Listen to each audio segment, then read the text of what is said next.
Je remercie le Qatar et I thank Qatar and I give the floor to India.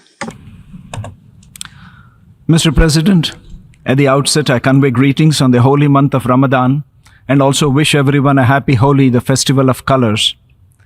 India is a land of diversity and pluralism. We are home to followers of virtually every major religion in the world, and India has been the birthplace of 4 world religions, namely Hinduism, Buddhism, Jainism, and Sikhism. With over 200 million of its citizens practicing Islam, India is home to one of the largest Muslim populations in the world. Thus, fostering a world free from religious discrimination, hatred, and violence has been a way of life for India since time immemorial. It is this very spirit that made India adopt the Declaration on the Elimination of All Forms of Intolerance and of Discrimination based on Religion or Belief in November 1981. The elaboration of Article 2 on intolerance and Article 6 on what constitutes the right to freedom of conscience, religion, or belief, in our view, is one of the most expansive and constructive attempt to address the rising tide of religiophobia and religious divides in the world. Mr. President, we stand united with the UN membership in condemning incidents of religious intolerance against Muslims. However, it's also imperative to recognize that religious discrimination is a broader challenge that affects followers of all faiths. We strongly believe that the path to meaningful progress lies in acknowledging that religiophobia in its various forms threatens the fabric of our diverse global society. Mr. President, in an increasingly fractured world, the United Nations is envisaged as an entity that rises above differences. The UN derives its credibility from its perseverance to promote peace and security, growth and development.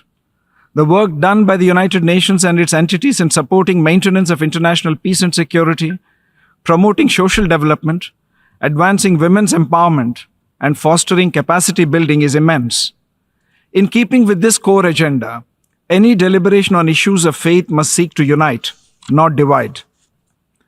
Mr. President, we have recently witnessed a disturbing rise in violence targeting places of worship and religious communities.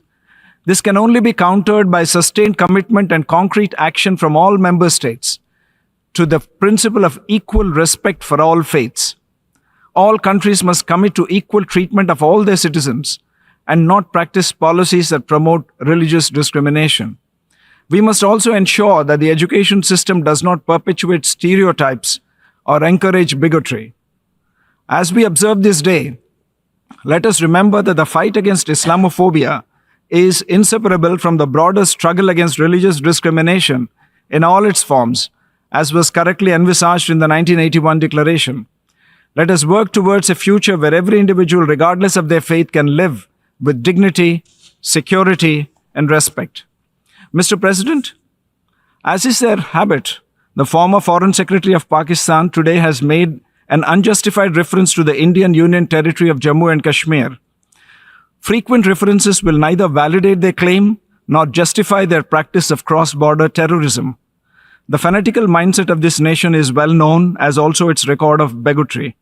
Such efforts will not change the reality that Jammu and Kashmir was, is, and will always be an integral part of India. Thank you, Mr. President.